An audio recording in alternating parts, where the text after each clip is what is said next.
नमस्कार, आप देख रहे हैं आरएन टीवी उत्तर प्रदेश और मैं हूं आपके साथ देवांशी खन्ना। आज हम एक बहुत अहम मुद्दे पर बात करने जा रहे हैं। आज हम सरकार की तारीफ नहीं करेंगे, आज हम सरकार से सवाल उठाएंगे।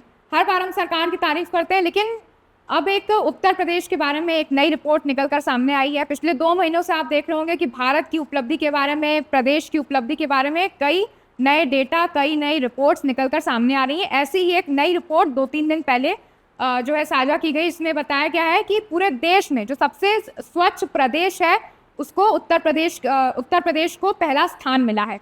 अब इसमें डिटेल हम आपको बता दें कि लखनऊ को तीसरा स्थान मिला है स्वच्छ शहर के रूप में। और इसमें अलग अलग कैटेगरी की गई, जैसे 5 से 10 लाख के आबादी वाले शहर इसमें बताए गए हैं। 3 से 5 लाख की आबादी वाले शहर इतने, और उससे नीचे के आबादी के शहर इतने। यानी अगर हम ऊपरी बात करें तो सबसे ज़्यादा जो स्वच्छ शहरों की संख्या निकल कर आई है वो उत्तर प्रदेश से ही निकल कर आई है, और इसीलिए उत्तर प्रदेश को देश में सबसे स्वच्छ प्रदेश का पहला स्थान मिला है। अब लेकिन सवाल ये है, मुद्दा ये है कि हर बार किसी उपलब्धि को क्या इतना ज़्यादा गिनवाना ज़रूरी है कि जो ग्राउंड रियलिटी है उसको दरकिनार कर दिया जाए, जो रियलिटी है उसको नज़रअंदाज कर दिया जाए। बहुत अच्छी बात है कि हम स्वच्छ प्रदेश बने, स्वच्छ प्रदेश बनना भी चाहिए, पूरा देश स्वच्छ होना चाहिए।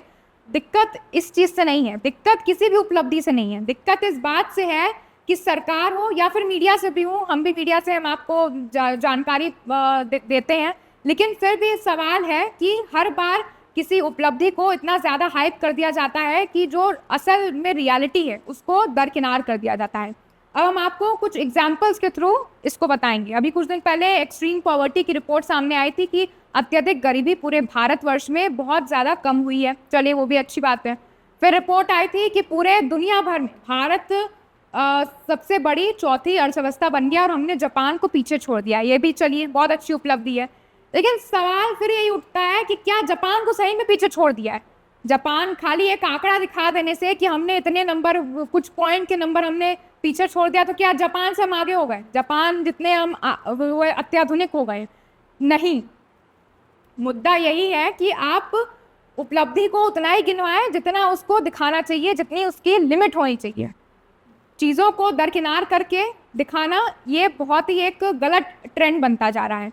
अब सोशल मीडिया पर दर्शकों एक ट्रेंड चल रहा है, अगर आपने देखा या नहीं हम आपको बता देते हैं। हैशटैग चल रहा है ये करके दिखाओ। अब ये योयो हनी सिंह के किसी गाने का नहीं है, जैसे यंग जनरेशन को पता होगा कि ये योयो हनी सिंह का एक वर्ड है या स्टेटमेंट या डायलॉग हम कह सकते हैं, लेकिन आज हम उनकी बात नहीं कर रहे हैं। आज हम एक बहुत ही अहम मुद्दे की, हैशटैग की बात कर रहे हैं, ये करके दिखाओ। सोशल मीडिया पर आपको बता दें ये ट्रेंड में चल रहा है, जिसमें पोटेंशियल और रियलिटी करके 2 पिक्चर दिखाई जा रही है। ऊपर पोटेंशियल है जिसमें AI जनरेटेड इमेज है और नीचे रियलिटी है जिसमें असल में जो मान लीजिए कोई एक जगह है, सड़क है, वो टूटी हुई है, तो ऊपर पोटेंशियल में AI जनरेटेड इमेज में बिल्कुल जैसी सड़क होनी चाहिए, बिल्कुल सपाट सड़क होनी चाहिए, वैसी इमेज दिखाई गई है, और नीचे की तरफ रियलिटी में बिल्कुल टूटी फूटी सड़क दिखाई गई है।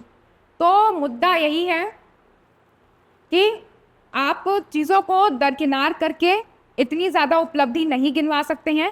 आपको एक टास्क देखते हैं, चलिए हम नहीं करेंगे ये काम दर्शकों के ऊपर है। आप यूपी की रिपोर्ट आई है, आप यूपी में रहते हैं, आप लखनऊ में रहते हैं, बनारस में रहते हैं, मेरठ में रहते हैं, यूपी के अलग अलग ज़िले में रहते हैं। आज आप एक काम करिएगा, अपने घर में वाहन उठाइए अपना और मोबाइल लीजिए और निकल जाइए शहर में घूमने के लिए, और फ़ोटो खींच के वापस आएंगे और कमेंट सेक्शन में आप हमें बताएंगे कि शहर में कितनी सफाई हुई है। ये ग्राउंड रियलिटी आप खुद अपनी आंखों से देख लेंगे, ये हमें दिखाने की ज़रूरत नहीं पड़ेगी। खाली मेन जगह पर सफाई कर देने से, पार्लियामेंट के पास हो गया या कोई मेन इलाका है वहाँ पे सफाई कर देने से, ये दिखा देना कि स्वच्छ भारत अभियान के तहत स्वच्छ बन गया है, ये बहुत गलत फहमी में सरकार जी रही है और आपको भी जीने दे रही है। आप इस भ्रम में मत पड़िए, मेरा ये कहना है।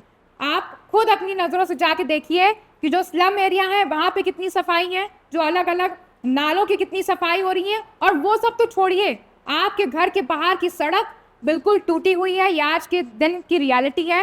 हर एक इलाके की, हर एक शहर में जितने इलाके हैं वहाँ की सड़क ऐसे टूटी फूटी पड़ी है कि हर रोज़ खबर आती है तो कोई इस गड्ढे में गिर गया, कोई गड्ढे में गिर के मर गया। तो ये सवाल हम सरकार से पूछते हैं और ये सवाल करते हैं कि उपलब्धि को उतना ही गिनवाइए जितनी वो नेसेसरी है। इतना भी मत गिनवाइए कि लोग उस चीज़ को दरकिनार करके सिर्फ उपलब्धियों को ही गिनते रहें और ग्राउंड रियलिटी आपको कुछ और नज़र आती। इस वीडियो के बारे में आप क्या सोचते हैं, इस विचार के बारे में आप क्या सोचते हैं कि क्या सरकार से सवाल पूछना चाहिए कि नहीं पूछना चाहिए, हमें कमेंट कर ज़रूर बताइएगा। धन्यवाद।